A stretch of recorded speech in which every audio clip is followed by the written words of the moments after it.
संपूर्ण देशवासियों को बधाई देता हूं कि आज गुप्त नवरात्रे के पहले दिन, और आप सबको मालूम होगा 4 नवरात्रे होते हैं। उन 4 नवरात्रे में 2 नवरात्रे गुप्त माने गए। तो नवरात्रा आता है जो आज से प्रारंभ हुआ है, कहते हैं अगर कोई स्थिर होकर एकांत में बैठकर भगवान शंकर के नाम का मात्र संबोधन श्रवण कर लेता है, सुन ले, गुनगुना ले, शिव को याद कर ले, तो कहते हैं शिव और शक्ति की दोनों की कृपा उसके ऊपर बनी ही रहती है। और फिर निवेदन करेंगे, आज से नवरात्रे प्रारंभ हुए हैं, 9 दिन तक। ये गुप्त नवरात्रे के 9 दिन, अगर आपको ऐसा लगता है कि शिवजी आप बाबा मेरी नहीं सुन रहा, बहुत संघर्ष का जीवन चल रहा है, बहुत परेशानी का जीवन चल रहा है, बहुत कष्ट का जीवन चल रहा है, और कोई मंजिल, कोई राह, कोई मार्ग दिख ही नहीं रहा, तुम्हारा कैसा भी दुख है, जो आज गुप्त नवरात्रे प्रारंभ हुए हैं, आज से 9 दिन तक का एक नियम ले लो गुप्त नवरात्रे में कि मुझे शिवजी के मंदिर में अशोक सुंदरी वाली जगह पर एक बेलपत्र माँ हेमवती माता के नाम से, कौन सी माता? हेमवती, माँ हेमवती के नाम से एक बेलपत्र अशोक सुंदरी वाली जगह पर समर्पित करूंगी। 9 दिन का एक नियम धारण करो, और 12वें या 15वें दिन आप देखिए आपका जो दुख है मेरा बाबा उसको काट कर ही रहा। गुप्त नवरात्रे जो आज से प्रारंभ हुए हैं, गुप्त नवरात्रे तो नवरात्रा है, इस नवरात्रे में हेमवती माता का स्मरण करना, एक बेलपत्र का पूजन करना, या एक बेलपत्र के वृक्ष के नीचे आप 9 दिन तक भी, अगर मंदिर तक भी नहीं जा सकते, मंदिर में आप बेलपत्र रखने नहीं जा सकते, तो आपके घर के आंगन में, द्वारे पर, बगीचे में, आपके घर के पास अगर कोई बेलपत्र का पौधा है, वृक्ष है, उस बेलपत्र के वृक्ष के सामने एक बेलपत्र का पत्ता रखकर भी अगर आप उस पर जल चढ़ा रहे हैं या पूजन कर रहे हैं हेमवती माता के नाम से, तो उसका फल आपको मिलेगा। और मान लो बेलपत्र का वृक्ष भी नहीं है, हम मंदिर भी नहीं जा सकते, हम कहीं नहीं जा सकते, घर से बाहर कैसे निकलें, पानी तेज है, जलवृष्टि हो रही है, बहुत सा पानी है, तो क्या करें? अपने घर में जो शिवलिंग है, तुम्हारे घर में अगर जो शिवलिंग है, तुम्हारे घर में जो शिवलिंग विराजमान है, उसी शिवलिंग के साक्षी में, सम्मुख में भी अगर हेमवती माता का नाम लेकर अगर एक बेलपत्र समर्पित करोगे 9 दिवस तक, तो उसका फल मिलेगा जरूर, उसका जल, उसका फल मिलेगा। फिर से बोलो, कौन माता? हेमवती। कौन है ये? शिव महापुराण की कथा कहती है, जब माता पार्वती जी हिमालय राज के घर में प्रगटी और हिमालयों की कंदरा में बैठकर मां पार्वती जी तप साधना में लीन हुई, जितनी परीक्षा भगवान शंकर ले सकते थे, शिव जी ने सारी परीक्षा ली। ब्रह्मदेव परीक्षा लेने आए, भगवान नारायण परीक्षा लेने आए, इंद्रदेव आए, सप्तऋषि आए, सारे साधु संतों को परीक्षा लेने भेजा, पर मां उन परीक्षाओं में पास होती चली गई। तब भगवान शंकर ने दर्शन देकर कहा, पार्वती आज से तुम्हारा नाम हेमवती रहेगा। सुनो पार्वती, तुम्हारे इस नाम की आराधना जो तुम्हारे गुप्त स्वरूप में करेगा, उसको मनवांछित फल की प्राप्ति हो जाएगी। और वो फल, आज कथा अगर प्रारंभ हुई है और आप लोगों को मौका मिला है, तो इस कथा का स्मरण अपने जीवन में जरूर करें। अगर इस गुप्त नवरात्रे के अंतर्गत 9 लाल फूल और 5 श्वेत पुष्प, ये दोनों, लोग कहते हैं गुप्त नवरात्रे में हम देवी की आराधना करें, गुप्त नवरात्रे में हम भगवान की आराधना करें, पर शिव महापुराण की कथा कर रही है, भगवान शंकर का चरित्र कथा है। अगर आपने देवी भागवत का स्मरण किया हो, या भगवान शिव की एक पवित्र आनंदमय कथा स्कंद पुराण के काशी खंड में अगर सुनी हो, या उसमें भी नहीं पढ़ पाए हो, तो शंगी ऋषि के चरित्र में आता है, शंगी बाबा ने वर्णन किया है कि किसी भी स्थान पर यदि हमारे घर में 2 शिवलिंग है, नहीं है, तो किसी अपने घर के गमले में, बगीचे में 2 पार्थिव लिंग का निर्माण, उसमें एक शिव जी का स्मरण करें और एक में माता पार्वती जी का स्मरण। एक पर 9 पुष्प लाल और एक पर श्वेत पुष्प 5 समर्पित करें। बाबा की आराधना करें, घी का दीप लगाएं, पूजन करें और बाद में उन शिवलिंग को और उन पुष्पों को विसर्जन कर, किसी भी नदी में, तालाब में, बावड़ी में, वहां नहीं विसर्जन कर सकते हैं तो किसी वृक्ष के नीचे उनका विसर्जन कर। और ये नवरात्रे, ये जो गुप्त नवरात्रे हैं, इस महीने में जो गुप्त नवरात्रे आती है, इसी के अंतर्गत इसका पूजन है।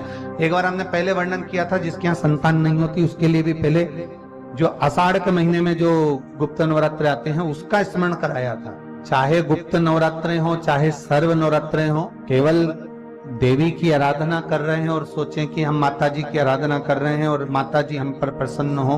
शिव महापुराण की कथा कहती है, कोई सी भी नवरात्रे में अगर आप शंकर भगवान की आराधना के साथ देवी की आराधना करेंगे तो शिव महापुराण की कथा कहती है, महादेव शिव और शक्ति दोनों ही कृपा जरूर करते हैं, ये निश्चित।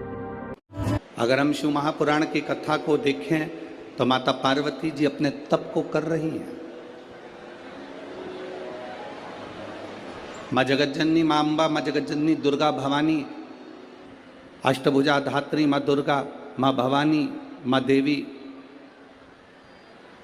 अगर शिव जी को प्राप्त करने के लिए कोई व्रत कर रही हैं, शंकर भगवान को प्राप्त करने के लिए कोई साधना कर रही हैं, भगवान को पाने के लिए कोई उपास कर रही हैं, यहाँ तक शिव महापुराण की कथा कहती है कि उन्होंने भोजन त्याग दिया था,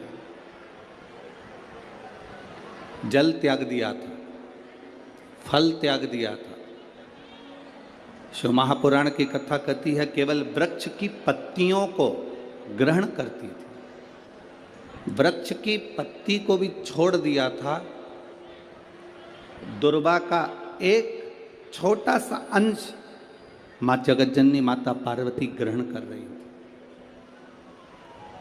एक छोटा सा अंश दुर्वा का, वो भी छोड़ दिया था। और जब माता पार्वती जी ने पत्ती छोड़ दी, दुर्वा खाना छोड़ दिया, फल खाना छोड़ दिया, भोजन करना छोड़ दिया, जल पीना छोड़ दिया, तब माता पार्वती केवल वायु का ही पान करती थी, केवल वायु का पान करती थी। समय ऐसा आया कि माता पार्वती जी ने वायु का पान भी नासिका की एक स्वर से करना प्रारंभ किया। धीरे धीरे माता पार्वती जी ने वायु को भी अपने अंदर रोक लिया। तब देवादिदेव महादेव पार्वती जी के सम्मुख में प्रकट हुआ और शिव जी ने पार्वती को वर प्रदान किया। शंकर जी कहते हैं, सुनो पार्वती, तुमने मेरी आराधना करी है, तुमने मेरी साधना करी है, मेरी साधना इतनी बलवान तुमने करी है कि तुम्हारी शक्ति प्रबल हो गई।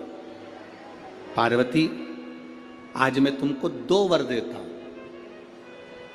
मेरी विदर्भ की माताओं, नागपुर नगर की मेरी जीजियों और नागपुर नगर के मेरे जितने भाई लोग बैठे हैं, मेरे जीजाओं, बड़े सावधानी से कथा सुनो। इस नवरात्रे के अवसर पर दिल से सुन लिया तो निश्चित है आपकी झोली खाली नहीं रहेगी, मेरा देवादिदेव महादेव भर कर ही भेजेगा।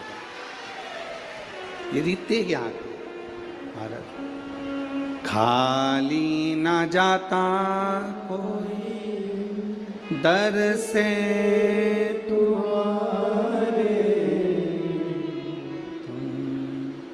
खाली ना जाता कोई दर से तुम्हारे, मैं भी खड़ी हूँ नंगी बाहें पसारे, अपने हृदय से लगा लो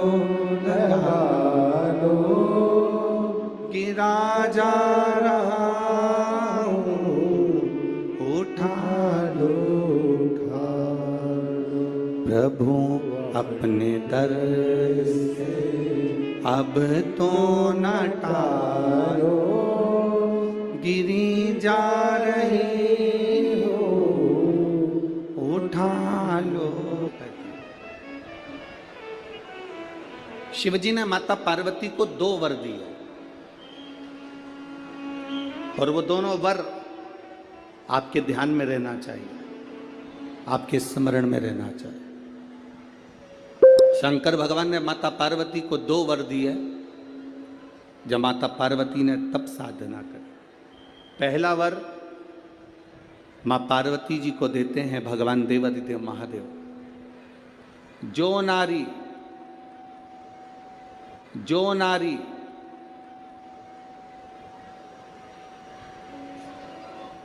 जो पुरुष, कोई बेटी कोई बेटा, जो नारी जो पुरुष, संत साधु महात्मा सन्यासी त्यागी बैरागी, कोई बालक कोई बुजुर्ग, जब भी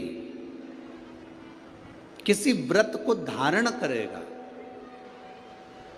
कोई भी व्रत हमने अपनी जिंदगी में उठा लिया, कोई व्रत धारण करेगा तो शंकर भगवान कहते हैं उस व्रत को पूर्ण करने की शक्ति बल पार्वती तुम और मैं शिव और शक्ति दोनों प्रदान करेंगे।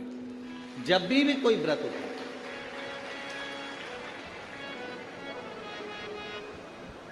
आपने अगर कोई नियम ले लिया अपनी जिंदगी में कि मुझे ये कार्य करना है, तो वो कार्य पूर्ण करने की जवाबदारी भोलेनाथ जी की। आप अपनी मेहनत करो, आप अपना कर्म करो, अपने कर्म में कभी पीछे मत हटो, अपनी मेहनत में कभी पीछे मत हटो।